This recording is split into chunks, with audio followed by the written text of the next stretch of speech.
For this new episode of this L-DIH Talk series. Today we'll talk about data and AI, and we will cross our finger for smooth presentation and for smooth session. So first and foremost, let's do a bit of housekeeping. So first, you have to know that this webinar is recorded for any replay purpose. I would say you will find all our webinars by on the Lux Innovation channel. Regarding the interface, you have on the right of your screen a chat session. So don't hesitate to say hello there to present you also if you want. For all the questions, there is a dedicated tab, and I insist on that in order for me to really identify your question and to not miss one. I'm asking you to ask all the questions on this dedicated tab. And all the questions will be addressed to our experts at the end of this session. During this webinar, there will be some polls that will bring a bit of interactivity between the speaker and you. So don't hesitate to participate, and you'll see these polls appearing during the session. So technology is the answer, but what was the question actually? Approximately 80% of industrial data collected in Europe remains unused. This underutilization represents a major barrier to optimizing manufacturing processes and achieving efficiency improvement. And if we take a look at how this data is used, and more specifically how it's valued, it appears that only 5% of European manufacturers have extensively integrated AI technologies in their processes. This low adoption rate highlights a significant gap between the potential benefits of AI and its current implementation in the sector. So, without further ado, let's welcome our speakers, our four valued speakers of the day. First, let's welcome Christophe. Christophe has more than 20 years of international experience in supply chain and marketing analytics. He holds degrees from Université Libre de Bruxelles, London Business School, and MIT. And currently is the Director of Advanced Analytics and AI at Resultants, a consulting firm. Christophe, the floor is yours. Thank you, Nicolas. Good morning, everyone, and thank you very much for your interest in this use case of AI in manufacturing. Thank you so much, Digital Innovation Hub, for this opportunity to share experiences and hopefully some useful insights for all of you. I will start by briefly introducing myself in complement to what was said, then define the issue that we dealt with. It's an issue linked to manufacturing in the pharma sector, linked to lead times.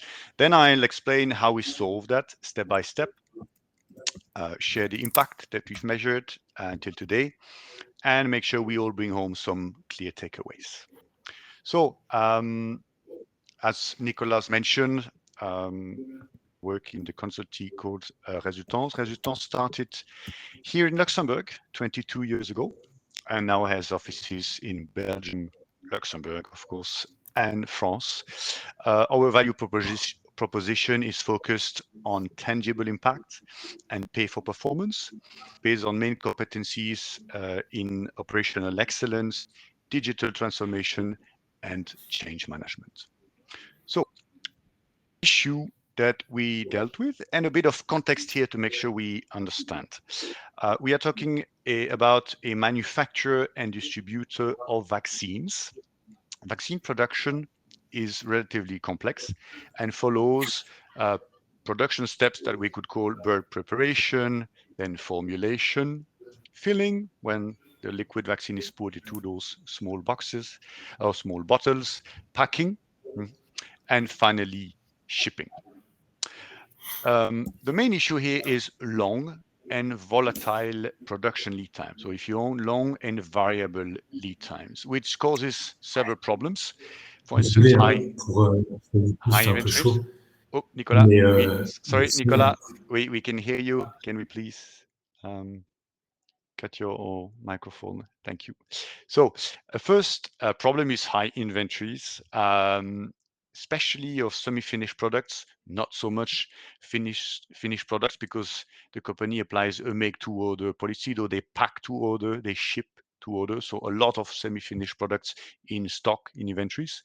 High transportation costs, because if we're late for sea transport, we need to move to air transport, which is more costly as has a higher carbon footprint, and frequent reprocessing of orders of plans. So if a batch is late, then I have to reschedule the operations, which is inefficient. So the company has applied, I would say, classical lean methodologies like root cause analysis, Kanban, and the like. But last year, we decided to work on a different approach, which is much more analytical, much more AI-based, and is the following. If we are able to predict key milestones in the production, for instance, the date at which a production batch is ready to be packed, then we can benefit in some ways. First, we can anticipate the next stage, which is packing. So if I know, for instance, that my batch 1, 2, 3 will be ready to be packed on, let's say, August the 10th, then I can anticipate and already prepare for packing of this batch. I can make sure I have my boxes to pack. I can make sure I have the right people and enough people to pack these batches. So I can anticipate. Also, if that prediction is based on a machine learning algorithm, well, that same algorithm can tell you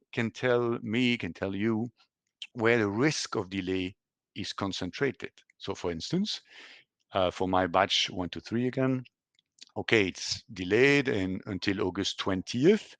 Well, but the main reason or the main cause of delay is concentrated, say, quality control number 5. Knowing that, I can call my colleague at quality control number 5 and see what can be done and eventually mitigate that risk of delay early on. Okay, so two main benefits: anticipate next stage, but also understand the root causes and mitigate early. So here, how do we solve this? How did we solve this? And I would like to ask you a question here. So Martha, if you could please share the question to all participants. So where would you start to solve that problem? Okay, we have an issue here. We want to take an analytical approach. Would you start by asking yourself which algorithm we should choose? Or would you choose by or start with asking yourself, okay, what is competition doing? Would you start with the data? Okay, where's the data? What data do we have? Would you start asking yourself what technological architecture I should use? Or would you start with the user? So if you want the process owner or the business user. So please go answering based on your opinion or where you would start.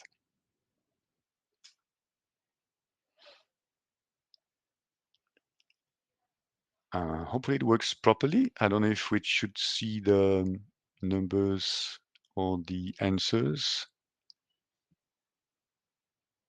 Okay, now it's working.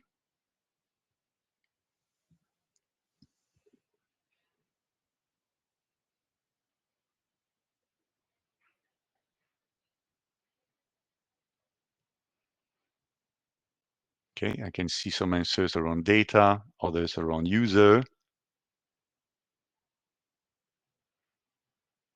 Okay, hopefully you can all select. So there's no black and white answer. I think everything is relevant, but we decided to start with the user in this case, or the planner. Okay, doesn't mean we didn't ask ourselves if there was data. Yes, we had. We were aware that we had some data, but I think it should be. It's very important to very early start with the user. So I'm actually aligned with both answers. We tend to prefer visiting the user, and that's what we did. Um, and we wanted to make sure that the solution that we wanted to develop was attractive for the user and make sure it was aligned with the user's process. So we went to visit the user, in this case, the planners, the one who plan and schedule the packing operations to understand the process and share that hypothesis, which basically was the following. You know, we have a lot of data. We have years of data. We know for each historical batch when at which date it was ready to be packed. We know all the production steps that had happened, how long they lasted, who was responsible, all the quality control, all the test results. Maybe we can learn from that. Maybe we can machine learn from that to predict the date at which it will be ready. And the users were quite enthusiastic and said one interesting thing. They said, yeah, you know, if the real date is before the predicted date, that's fine. But if the real date is after the predicted date, it's more of an issue because I have my people ready, I have my resources ready, and nothing to do. That's inefficient. So we pivoted a little bit and we said, well, maybe what we need to predict is not the most likely date, but rather the date at which we are almost sure that it will be ready. Where we are 90% sure it will be ready. And so we pivoted to a prediction of that date where we are 90% sure. It's called a quantile forecast because we forecast the 90th quantile. It's important to define those things early on because it also defines the kind of algorithm that you use. And you are sure that you are predicting something useful for the user. So we also looked at technical feasibility, financial viability of this. Is it worth it? All that was positive. So we moved on to the second stage, which is model development, where we wanted to develop a proof of concept. So something that is wanting to prove that we can develop something that is accurate enough and useful for the users. Here I'm sharing into details what we did. You can recognize the standard steps between extracting the data, machine learning, in this case, training, prediction, and visualization. In our case, the data that mainly came from the ERP system was already in a data lake, and in a Microsoft environment. So we stayed in that same environment. It was quite convenient. There was no reason to move the data to another environment. And as you can see, we code it in Python, which is a default language for data science. We used a nonlinear predictive algorithm because we anticipated some nonlinearities between variables. And we, for the modeling part, we consume, let's say, 3 sprints of 2 weeks. So in other words, we did 3 iterations with one data scientist. It lasted around 25 days. After the third sprint, realized between the second and third, there was a marginal improvement. We had exploited all the data at our disposal. So we said, okay, that's good enough. The accuracy was interesting. So we decided to move on to the next stage, which is piloting, because really proof of concept is not enough. You need to test your model, your new way of working in real operating conditions. So we went back to the user, developed a user interface. I'm sharing it with you right now. And this interface, which hopefully is clear enough, you can see the information of interest, so the predictions, predicted dates. You can see the evolution of the predicted date, and you can also see the main causes of potential delay below, which, as I mentioned, is interesting to eventually mitigate the risk of delay. And a bunch of other indicators. I will not go into too much details, but important to develop this to receive feedback. We received many questions from users, over 200 questions. We answered all of them. It's quite time consuming, but it's absolutely necessary to make sure the users are using it properly, they trust the information, but also to fix a few things. To be very honest, at the beginning, there was a few things to be fixed. So batches didn't have prediction. We fixed all this. And after 6 weeks, we were in a position where it was used correctly. We gained the trust of the users, and we measured the impact. We measured mainly lead time reduction. We measured a stable 29 days of lead time reduction, which financially speaking, as you can see on the right, is very impactful, above €1 million of less working capital just on one site. Needless to say, the project has been paid already several times. And one mention here is not as straightforward to measure impact. For instance, there are several products. Each product has its own lead time. So we needed to control for product mix to make sure the reduction was not due to the mix. We had to control that there was no external factor. That is why we also looked at the other sites where we were not applying this to make sure there was no general trend upwards or downwards. It was not the case, so we safely concluded about those 29 days. And so we are now in adoption, and where we are continuously fine-tuning the user experience, receiving feedback and fine-tuning. We are rolling out to other sites. More quickly, of course, we've learned a lot, and we also industrializing the model, because up to the proof of concept, the machine learning part can be semi-manual. That's not of an issue. But if you want to roll out, you need to move to production, make it automatic to make it more stable. And that's where we are today. So if I've a few more seconds just to make sure we all take home some takeaways. Hopefully you are more convinced today that you were a few minutes ago that AI can help manufacturing companies be leaner. If you're not in the pharma sector, if lead time reduction is not your top priority, I can assure you that the best practice here are generally applicable to machine learning and to manufacturing in general, not just pharma. Follow an agile stage 8 process to pivot early on, to force yourself to ask the right question at the right time. Only proceed if it's satisfactory. Play the user in the center and don't estimate change management. That's it for my part, and thank you very much for your attention. Thanks to you, Christophe, and see you at the end of the session for a Q&A with all our speakers. So even if you have some question for Christophe that you haven't wrote from now in the question tab, don't hesitate, you still have time. Now let's welcome Philippe and Xavier. Xavier has been hired by Ireco in 2021 as head of production. Previously worked at Caterpillar, Goodyear, SEBI in Luxembourg. He holds degrees from the University of Birmingham, University of Brussels, Solvay Business School, and Goodyear.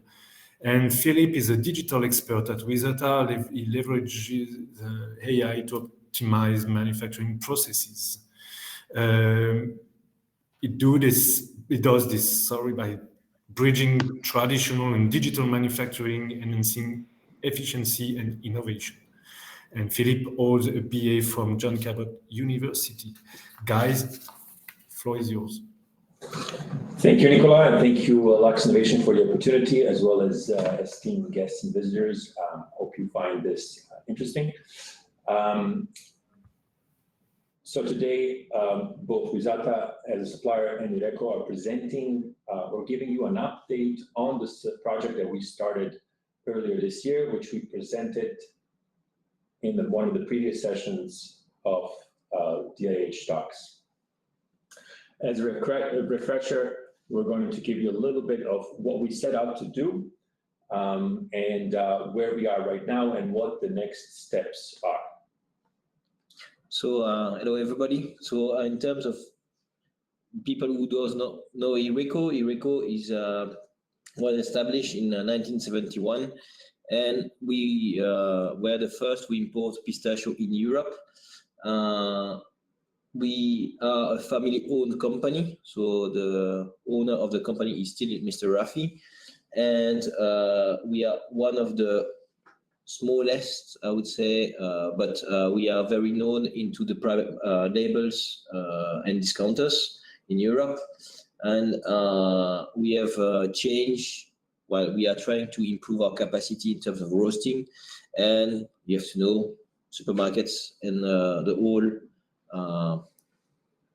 food industry is looking to more specs, and so we are trying to be more reliable on those specs, because we are working with natural products that create variations from the start. That's why we work with Wisata on this. That's right. What we set out to do in the project are really three things: reduce energy consumption in the roasting process, which is the main production part of the process for Ireco, where they have currently 3 roasters running. The problem was what triggered all this is an increased price in energy, and the goal was to reduce the energy consumption by 15%. The way we were going to go about it is using a combination of Wisata Data Science Services as well as our AI-driven platform. Second goal was to maintain consistent quality of the output. Obviously, since we're talking about an organic product, since we're talking about a product that's to be consumed by humans, the quality is of utmost importance. And it's also the opportunity for us where we can actually optimize the energy usage, because as an organic product, it varies in terms of humidity, both in input and output of the material, finished product, and provide us with an opportunity on optimizing the set points within the temperature set points within the roasters in order to make that reduction while being respectful of the utmost quality of the dried fruits and pistachios. And last but not least, of course, is a increase of operational efficiency by having a real-time monitoring of data remotely at your fingertips, provide sort of the bedrock for Ireco for a cultural change and moving more from experience-based decision-making to data-driven decision-making.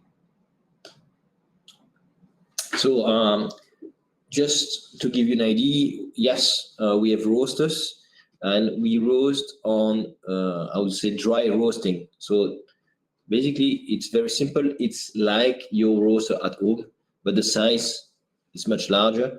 So we implemented a new roaster with a capacity of nearly 3 tons per hour. So we receive big bags of 1 ton. So we can do 3 big bags per hour in average. And this gives us a challenge in terms of measuring data, lab follow-up, and so on. So what we needed to do is to get connected the roaster to the system. We needed also to be able to retrieve data, humidity, temperatures, and things like this online to be able to plug it in. And then we were with data to monitor, but also to visualize all those data and to get a feedback and to be able to process it. So that's the 4 things that we have done. So we have, of course, we have the roaster, we installed all the probes, and we're not yet finished. We will improve it soon. We connected to the Wisata AI system, and then we upgrade the network to be able to handle all those data. So that's the acquisitions. In terms of projects, so the first thing we have done is understanding the relations between the inbound and outbound. And when I say the outbound, is the final package that we send to the customer, because we have very strict specifications, but in between the raw material that we receive has large variations. And to get tight at the end, well, we needed to make some changes at this time. In the roasting area, everything was manual. So we needed the data to go faster first, to give the right informations to the person that are doing the change. And the secondly was to see if our specification, internal specification, were okay or not, and to avoid to be out of spec for two reasons. Well, we are doing a large volume per week, but in terms of specification for the customer, we are always good, but we don't have to be financially viable. So I cannot go lower, and we have a small margins to be working with in terms of humidity to be competitive. So that's where we needed the data to be really on. So the setting points and the discussion is ongoing with data, and we see clearly results. And on a weekly basis, we discuss on improving the models and how we can improve the data measurements and how we fix it. And this is now, as has been launched from start as a R&D project that we follow up with the Lux Innovations and with data as a support, a technical support on our sides. Exactly. And to kind of wrap it up, given having had good initial results when it comes to recommendations and having received feedback from the business owners, operators working on it as to the good quality of the end product using the results of the models that we are currently developing and researching. The next step would actually be to deploy a set point recommendation system within the actual Wizata solution for the operators to use in live, and then expand that solution across the remaining 2 roasters in the second step, followed by deploying a predictive maintenance model across all equipment. So then moving from kind of asset optimization to asset reliability, and having a 360 AI-driven production. And last but not least, of course, continue enhancing the KPI monitoring and real-time alerting system, so that the end users, were it Xavier or his team of operators, have the right information, the right time, and can act accordingly. That concludes our presentation. Thank you everyone for your attention. Thank you very much. Thank you, gentlemen. Oops, you can't see me, actually. Sorry. Hello. So let's try it again. Okay, so you can't see me, but we trust you're there. It's not the most important, I think. So yeah, thanks a lot. And again, I strongly encourage you, and also you, speaker, by the way, to interact with the community through the different tabs, because that's also, these webinars are also a nice way to exchange ideas and experiences. So let's make it happen. Now, in terms of digital, there is no success of any kind of project without training, without reskilling, without upskilling. And that's why the DIH works very tightly with the Competence Center. They are member of the consortium, actually, and Thomas is here to represent the Competence Center today. Basically, Thomas shapes digital transformation skills at the University of Luxembourg. He holds a PhD in curricular design, focusing on educational assessment and adult education quality. He has diverse experience in project management, educational auditing, and international exchange across private companies, NGOs, such as public institutes. Thomas, we are listening to you. Yes. Can you hear me? Clear and loud. Okay. Can you see my presentation? Not clear and loud, actually. It's pretty dark. I have to say my screen is bugging at the moment. We can still see my presentation. So perhaps some of you are aware about that, but we encounter some difficulties on our platform, and perhaps it's due to the major problems that occur at Microsoft today. So my colleague Marta is doing her best, I think, to fix it. Yes, your presentation is here. We can still see you. We can hear you. Okay, That's perfect. My screen is still flickering, so I'm doing my best to stay focused. So hey, thank you for having me today.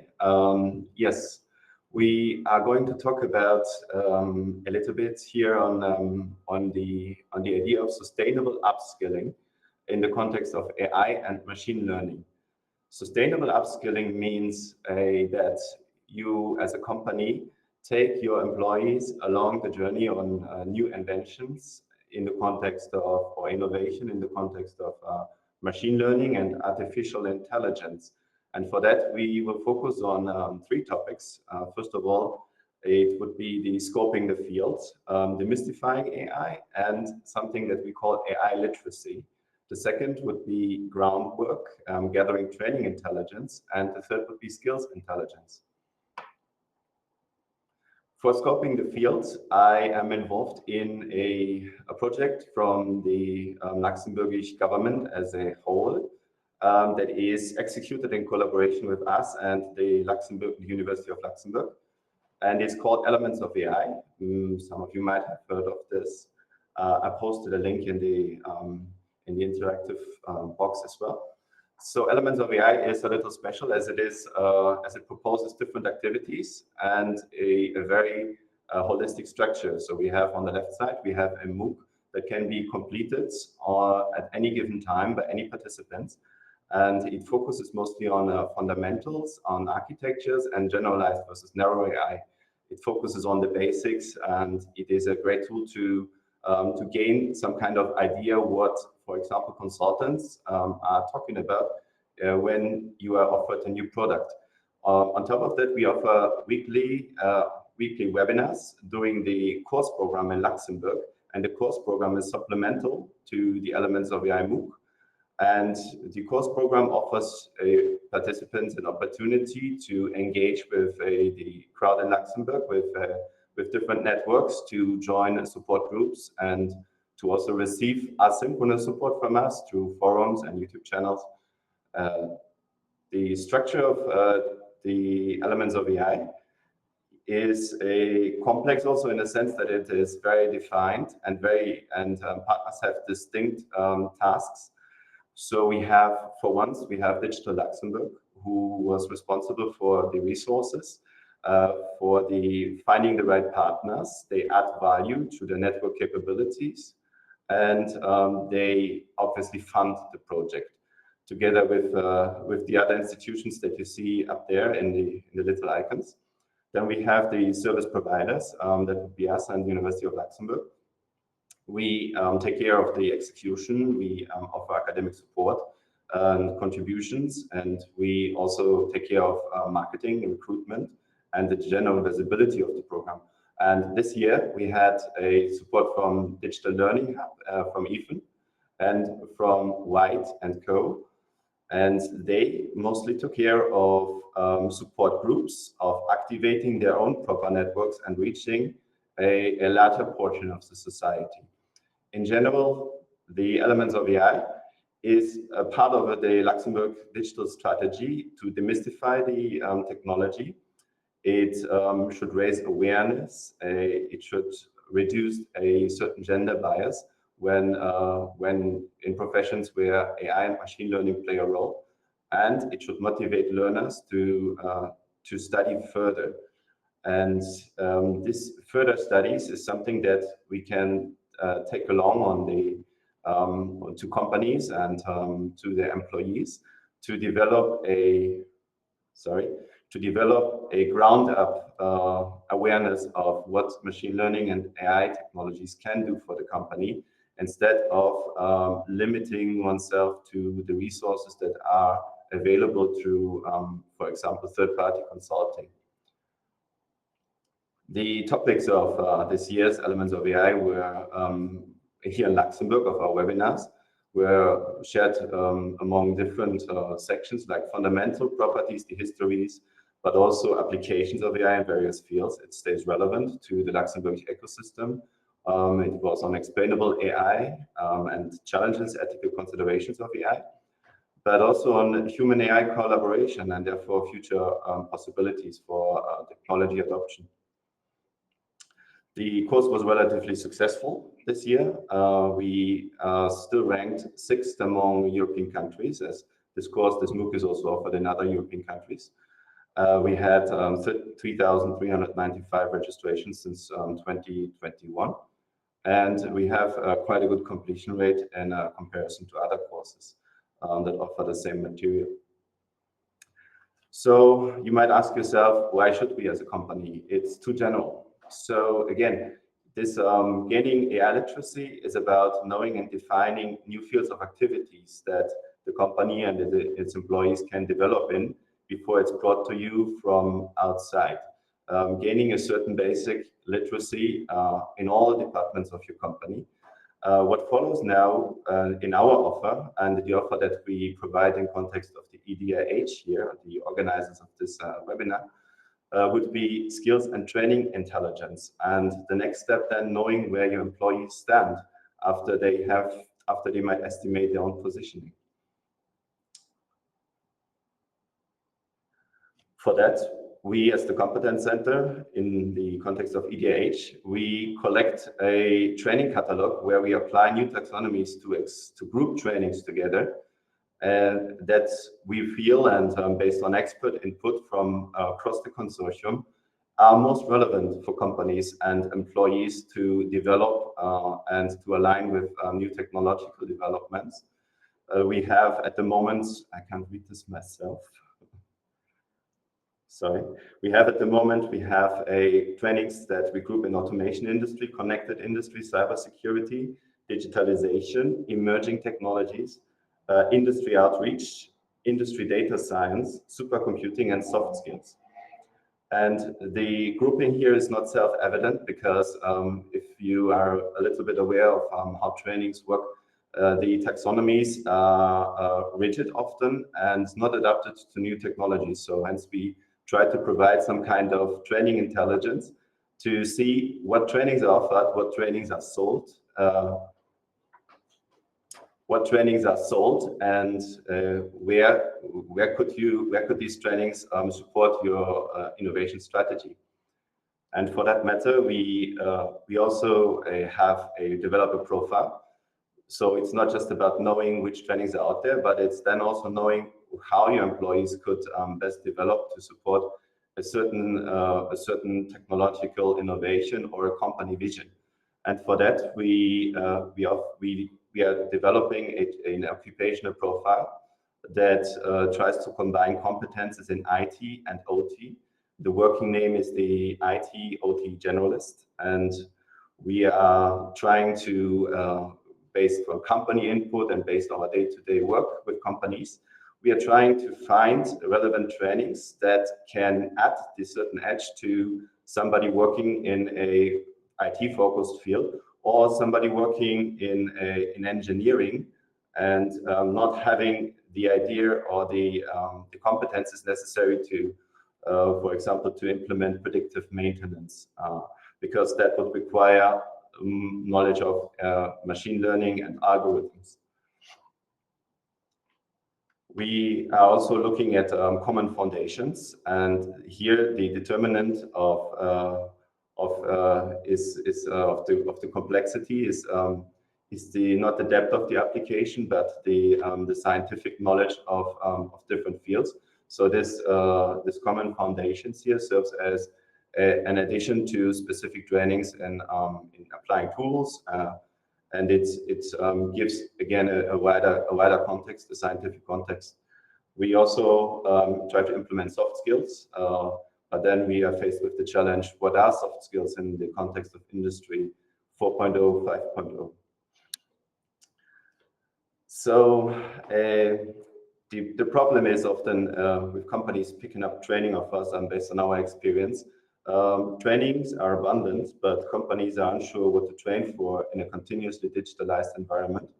It is research and assessment is required. The sector development is often slowed down by lacking commitment for reskilling, upskilling, as opposed to maybe hiring new and more qualified personnel. And the employees at the companies are often hesitant to ask for upskilling as a result of the fear of being deemed insufficient for the position. In Luxembourg here, the language is a big problem, and also the accreditation.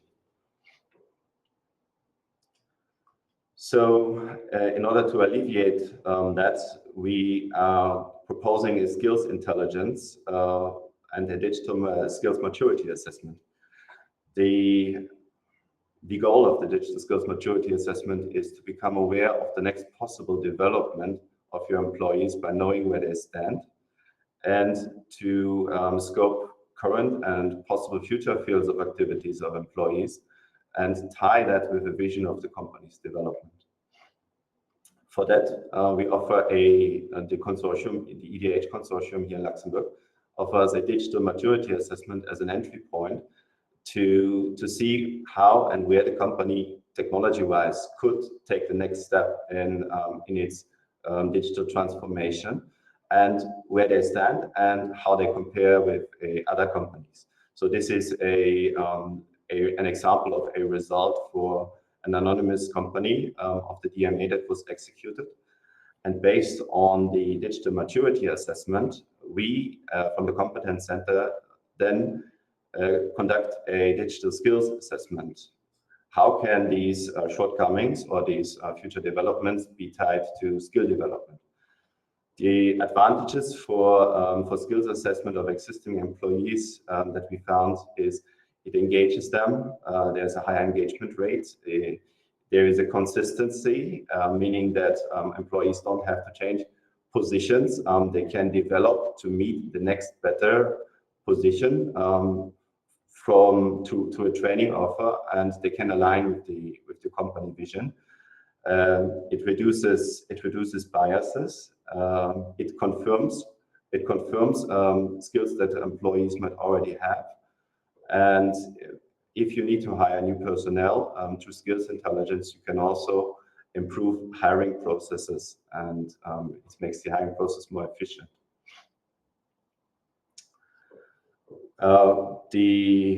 As a commitment to skills intelligence and to the developing a curriculum of an IT/OT generalist, we also look at new possible occupations that arise from fields of activities of companies here in Luxembourg and in the greater region.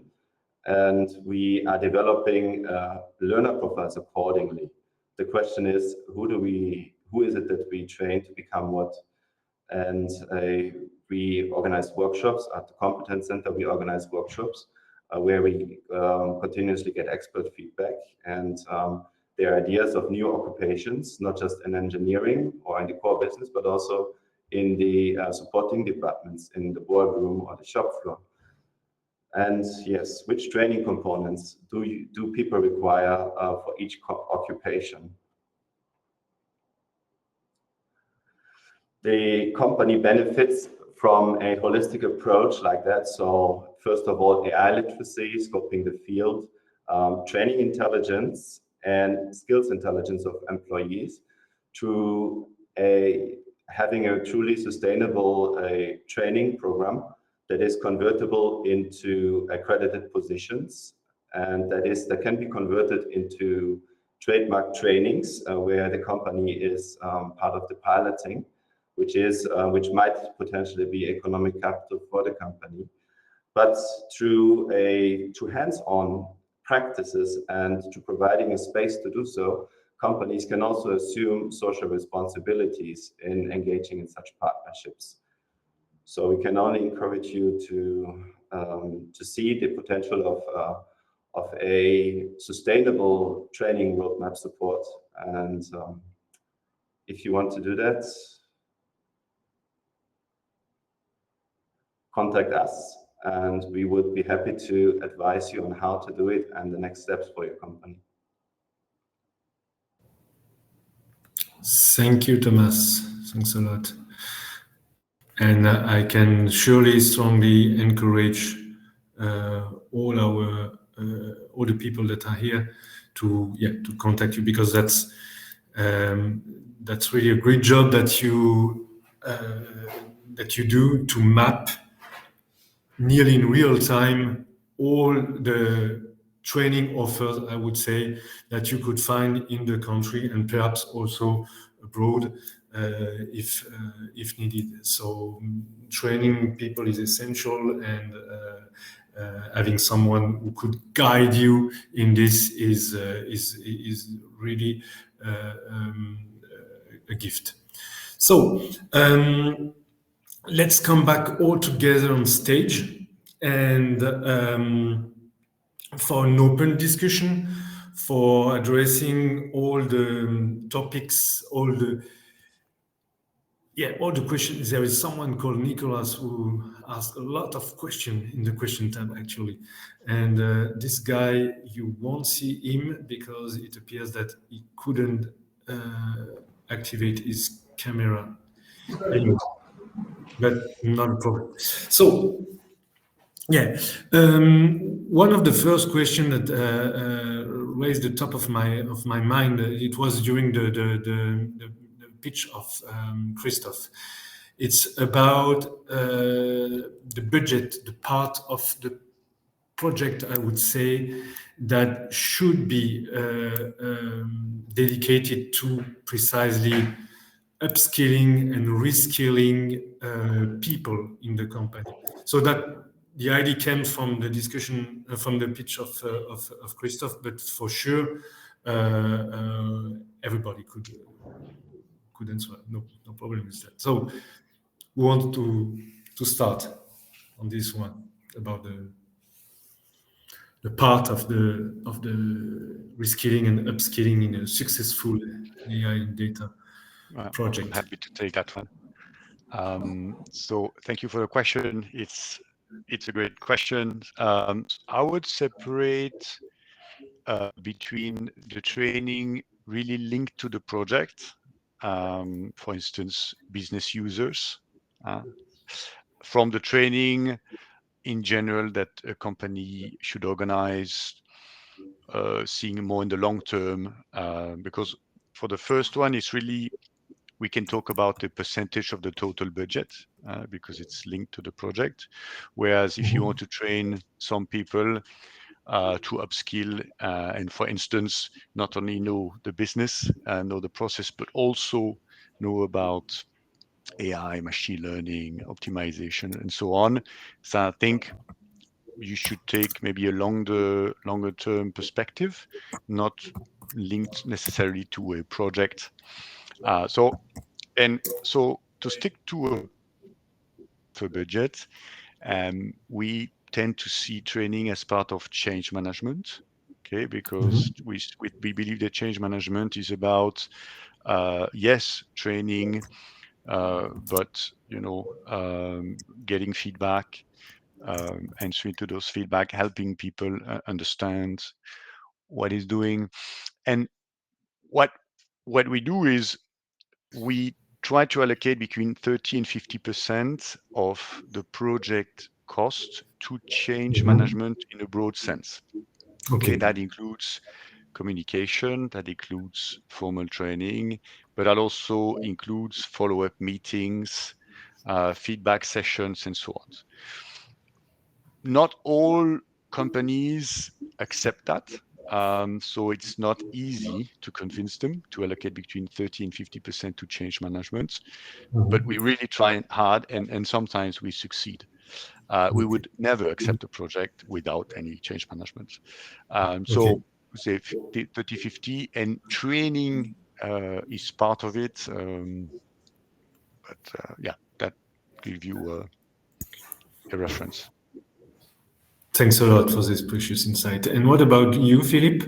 Could you testimony a bit about, perhaps not precisely the project of Ireco? I don't know if you could disclose a bit of or even generally speaking, what about the change management in your project?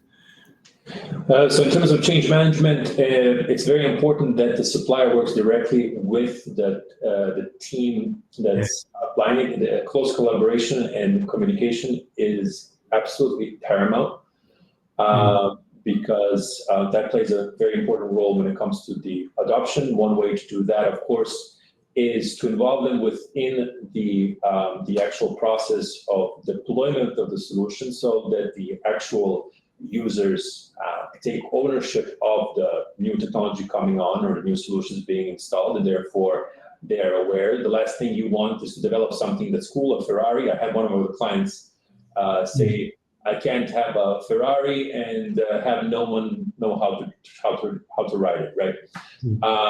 So that's crucial. The way we go about it, of course, is very early in the project. The important stakeholders, so that means both the end users as well as the ones that are working on the project management side of things, are involved not only in development, but of course in the training process. That's when it comes to the actual adoption, which is the cultural aspect of it. When it comes to scale up of the solutions, it's also important that you're dealing with the right technology. And that's where Risata really finds its niche when it comes to deploying and scaling up whatever model is made on one asset to multiple assets within the production. A lot of companies will have a very successful pilot, have a very good idea of ROI on one pump or one roaster or one what have you, engine, motor. And when they have to scale up on 100 or 1,000 other pumps, that's where they start experiencing a huge problem, because they have to replicate the same solution 1,000 timefold, right?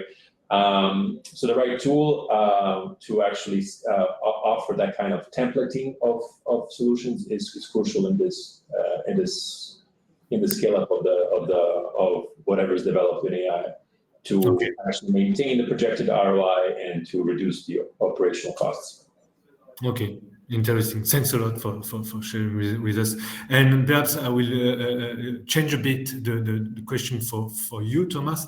But regarding the evolution in how a project is done generally, so we're talking a lot about agility.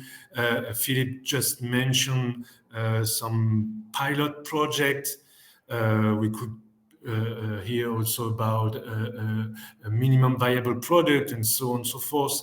So do you think that regarding all this evolution, we could estimate that involving all the stakeholders in the company from the very beginning of the project, meaning the very first pilot, could be seen as a kind of training, you know? So it's, is there an evolution that, meaning that everything is the pace in the innovation and the project is growing a lot? So being involved, just with bracket involved, is it already a training? So the first part of your question, I don't believe that from a project management standpoint that it's important to involve everybody at first, but it is important to see exactly who to involve and to come to an educated guess. And for that, it is necessary to see which kind of human capital is available in terms of already existing competences in a company. So it is necessary to get to know the employee base more closely and from a different lens. So I believe what we offer here, for example, the digital maturity assessment of the company, and what we offer, the digital skills maturity assessment, the competence center, could be an important step to narrow down who to involve in this project, and maybe see also groups that might bring added value to the execution of such a project that were not considered before. So I don't think it's important to involve the whole employee base of a company in a new development, but it is important to be very targeted and very intentional, and do that with the best possible information that you can get. What is important in general is to, and that relates back to elements of AI and to this idea of a technology literacy or AI literacy in this case here, is that even though they might not be involved in this pilot, in the new tech pilot, for example, employees know a little something of what the company is doing and what engineering is doing, for example. Yeah, we're talking about engagement here, right? Yes, but also gaining a basic knowledge of where the journey might go in the future, and I think that is important for the whole employee base. And this kind of technology literacy can help with that. Okay. Thanks. That's very clear. And yeah, so I had two more points. Perhaps the second one was about precisely adoption and engagement. So we covered a bit on this one. So please allow me to jump on the other one regarding regulation. So perhaps. So here it's more on your side, Philippe or Christophe. Is this in the manufacturing field? Is this something that could be seen as an hindrance for project, or people are pretty well educated on the point and they could distinguish some data coming from production from data that are private ones? So what can we see about this aspect and the regulation? If you don't mind, Christophe, I'll be brief. Sure. I'll ask you first. So when it comes to the solutions that Wizata deploys, we work exclusively with time series data from the production process. So that there is no integration with any overlap with any private or personal data, whether it be of the employees or the customers of that client. So it's not a concern when it comes to our project, because they're of a limited scope that concerns specifically the production process, not logistics, not inventory, not demand prediction or anything like that, but exclusively data, oftentimes either from IoT devices or the PLCs themselves. Okay, very clear. Mm-hmm. In the case I shared, we found ourselves in a similar situation. Production data, mainly quality control. However, a company that is very, very strict, extremely strict on security and intellectual capital. And so, yeah, we followed the general practice defined by tech in this side, in which environment we worked with. We spent a lot of time waiting for all the available data because we had to justify all the needs. It took several weeks to justify the need for access. We made it. So I would say it was not linked to the laws or GDPR and all that stuff, but more linked to overall security policies for that company. Okay. If I may also add on what Christophe said, because you touched upon an important point, Christophe, which is intellectual property. So I believe, and it is our a strong belief here in Wizata, that whatever AI solution is developed, whether internally or with a supplier, more importantly when it's an external supplier, that it stays the IP of that company, because we see a future where, and in fact that's how we work, and I suspect also Christophe, because we see a future in which manufacturers will be competing on who has better algorithm assisting them in their production, right? So if they maintain, or if they don't maintain rather that IP, then they don't have the competitive advantage. So, yeah. Yeah, totally aligned. Okay. Perfect. Thanks a lot. Very clear. So, watching at my clock, we are running out of time. I've still enough time to again thank you, you three, and Xavier also for your participation, for the very insightful discussion we had, and that was really my pleasure to have such complementary panel. So just a few points in order to close the session. I'm coming back to my presentation. Sorry, oops, I got it twice. So yeah, we are clearly entering the summertime and we will enjoy it for sure.